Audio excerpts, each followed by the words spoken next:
చేత స్నానం చేసినంత మాత్రం చేత గంగా నామమును పలికినంత మాత్రం చేత గంగా గంగా అని స్మరించినంత మాత్రం చేత గంగా మోక్షమునే ఇవ్వగలదు. ఇంకొకటి కాదు, గంగ మోక్షమునివ్వగలదు. అంత శక్తివంతమైన నది. ఆ నదీ స్నానం చెయ్యాలి అంటే తీర్థయాత్రగా వెళ్ళవలసి ఉంటుంది. తీర్థయాత్రగా వెడితే కొన్ని నియమములను పాటించవలసి ఉంటుంది. ఆ నియమపాలనం చెయ్యగలిగిన వాడెవడో వాడు మాత్రమే తీర్థయాత్ర చెయ్యవలసి ఉంటుంది. కాబట్టి గంగా స్నానము అంత తేలికేం కాదు. అంత తేలిక కాని గంగా స్నానము సంవత్సరంలో ఈశ్వరుడు తత్శక్తిని అంటే జలములన్నిటి యందు ప్రవేశపెట్టాడు. ఆ ప్రవేశపెట్టబడిన తిథి ఏదో అది దీపావళి అమావాస్య. నూనె యందు లక్ష్మి నుంచి ప్రతి నీటి యందు కూపజలముల యందు ఆఖరికి నూతిలో నీళ్లు తోడుకున్నా సరే ఆ రోజు ఆ నీటి యందు గంగ ప్రవేశించి ఉంటుంది. అందుకే విశేషంగా గంగ యొక్క అనుగ్రహం పొందాలి అంటే తప్పకుండా దీపావళి అమావాస్య నాడు స్నానం చేసేటప్పుడు కార్తీక మాస ఆరంభము అంత గొప్పగా ఉంటుంది. అంటే దాని ముందు పునాది అంత గట్టిగా వేస్తారు. సుందరకాండ ప్రారంభానికి ముందు కిష్కింధకాండ చివరి భాగం సుందరకాండకు పునాదిగా మారిపోయినట్టు. ఆ అమావాస్య తిథి నాడు తెల్లవారుజామున లేచి యథావిధి స్నానము యందు ఆ తైలాన్ని ఒళ్ళంతా మర్దించుకుంటారు, ఆ ఒంటికి రాసుకుంటారు.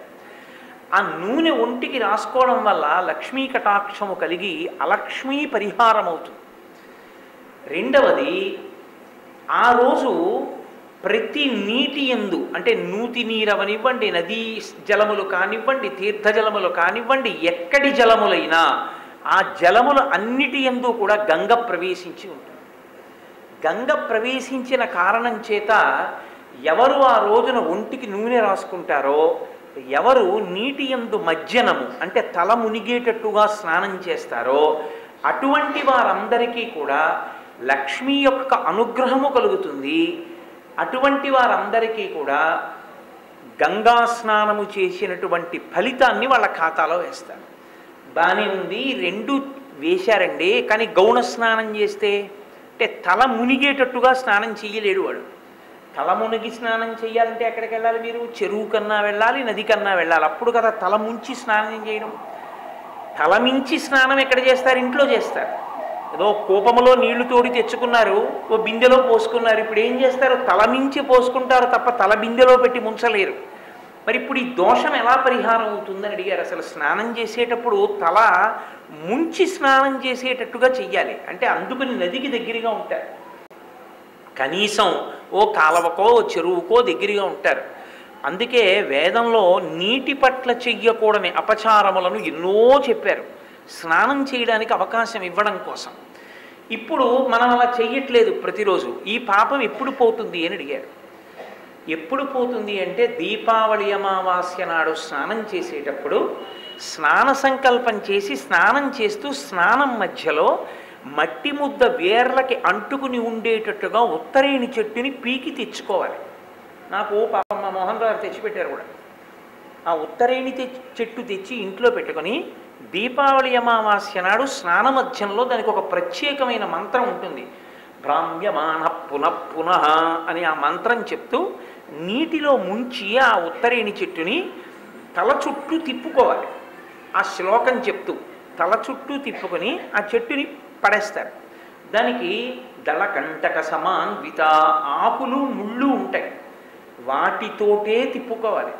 ముళ్ళు తీసేయకూడదు, ఆకులు ముళ్ళలా ఉంటాయి, అలాగే తిప్పుకోవాలి. వాటితో కలిపి తిప్పుకుంటారు. తిప్పుకుని పడేస్తే ఒక సంవత్సరం పాటు సక్రమంగా స్నానం చెయ్యనటువంటి దోషములన్నీ ఉపశమిస్తాయి అని శాస్త్రం చెప్తోంది. ఈశ్వరుడు ఏం చేస్తూ ఉంటాడంటే, అరే వీడు పాపం ఏదో కారణాలకు ఉండిపోయాడు రా ఇలాగా, కానీ వీడికి తాపత్రయం ఉంది, ఆర్తి ఉంది. ఏం చెయ్యాలి మరి? లోపల ఆర్తి ఉంది, మంచితనం ఉంది, భగవద్భక్తి ఉంది, శాస్త్రమునందు విశ్వాసం ఉంది, గురుపాదముల యందు భక్తి ఉంది. ఇప్పుడు వీడిని ఉద్ధరించాలి. ఎలా? అన్నిటికన్నా కిందకి తీసుకొచ్చి ఉద్ధరించడానికి ఏం చేస్తాడంటే ఒక్కొక్క పదార్థమునందు ఒక్కొక్క దివ్యత్వమును ఒక కాలమునందు ప్రవేశపెడతాడు. నేను మీతో మనవి చేసినది కాలమునకుండే శక్తి అన్నదానికి నేను మీతో మనవి చేస్తూ వచ్చినటువంటి కారణం అది. ఇప్పుడు దీపావళి అమావాస్య వెళ్ళిపోయింది, నేను అలా స్నానం చేస్తానండి అని మీరు అన్నారనుకోండి, అలా మీరు స్నానం చేసినా ఇక ఆ ఫలితం ఇస్తారు అని నేను చెప్పడం కుదరదు. ఎప్పుడు చెయ్యాలి? మళ్ళీ వచ్చే దీపావళి అమావాస్యకి చెయ్యాలి అలా స్నానం చెయ్యాలి తప్ప ఈ లోపల ఇంకొక రోజున చేస్తానంటే ఈ శక్తులు రావు. కాబట్టి ఇప్పుడు దీపావళి అమావాస్య నాడు దీపములు పెడతారు. దీపములు ఎందుకు పెడతారో తెలుసా అండి? ఆవళి అంటే వరుస, దీపముల యొక్క వరుసలు కనపడతాయని చెప్పింది శాస్త్రం. ఎందుకు దీపముల యొక్క వరుసలు పెట్టాలి అంటే, వీడు గత జన్మములో చేసుకున్నటువంటి పాపము, చేసిన దుష్కర్మలు ఉన్నాయి, వాటి ఫలితంగా అలక్ష్మి ఇంట్లోకి వచ్చి కూర్చుంది.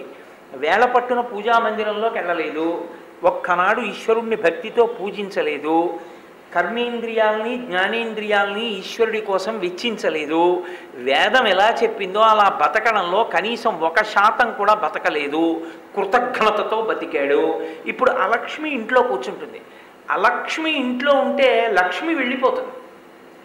లక్ష్మికి తాపత్రయం ఉంటుంది, అయ్యో వీడికి భక్తి ఉంది, మా ఆయన మీద, నారాయణుడి మీద భక్తి ఉంది, వీడి ఇంట్లోకి వెడదామనుంది, కానీ అలక్ష్మి రానివ్వదు. వీడు స్నానమే చేయడు సూర్యోదయం వేళకి, వీడింట్లో నువ్వు కూర్చోలేడు, నువ్వు రావడానికి వీల్లేదు, నా స్థానం. ఎక్కడెక్కడ వేదము చెప్పిందో అలా బతకని వాళ్ళు ఎవరుంటారో అక్కడ నేను ఉండాలి. అందుకని నువ్వెలా వస్తావు ఈ ఇంట్లోకి? నువ్వు రావడానికి వీల్లేదు. నోటిదాకా రానివ్వను ఏది, అలక్ష్మి అన్న మాటకది. బయట అన్నీ ఉంటాయి, చేతికి అందుతుందనుకున్నది అందకుండా పోతుంది. కారణం ఏమిటి అంటే, వైదికమైనటువంటి జీవనమునందు వైక్లభ్యం వచ్చింది, ఈశ్వరుడు చెప్పినట్టు బతకడం పోయింది. కాబట్టి భోగముగా మారదు, చేతికి అందదు. నువ్వు అనుకున్నదేదో అది నీకు అందదు, నీవు దానిని అనుభవించి సంతోషాన్ని పొందలేవు. అనుభవించి సంతోషించినది లక్ష్మి, చేతికి అందకుండా పోయినది అలక్ష్మి. అలక్ష్మి లక్ష్మిని తరివేస్తుంటుంది, రాకుండా చేస్తుంది. ఇప్పుడు రాకుండా మీకు ఏ పాపము అడ్డుపడిందో ఆ పాపమును తీయగలిగిన రోజు దీపావళి. అది ఉపాసన రీత్యా దాని గొప్పతనం. ఉపాసన రీత్యా ఉద్ధరణ పొందడానికి దీపావళి అమావాస్యకంత గొప్పతనం ఎందుకు వచ్చింది అంటే, ఇదిగో ఈ కారణానికి వచ్చింది. అందుకని దీపములు పెడతారు. ఇది ఒక ఇంట కాదు, ప్రతి ఇంట. అప్పుడు ఆవళి వరుస ఎందుకు వస్తుందంటే, మా ఇంట్లోనే కాదా దీపం పెట్టింది, పక్కింట్లో పెట్టారు, ఆ పక్కింట్లో పెట్టారు. లక్ష్మి రావడానికి అలక్ష్మి అంగీకరించట్లేదని గుర్తు ఏమిటంటే, వీధిలోకి వచ్చి దీపం పెట్టే అవకాశమే లేనంత గాలులు వేయడం.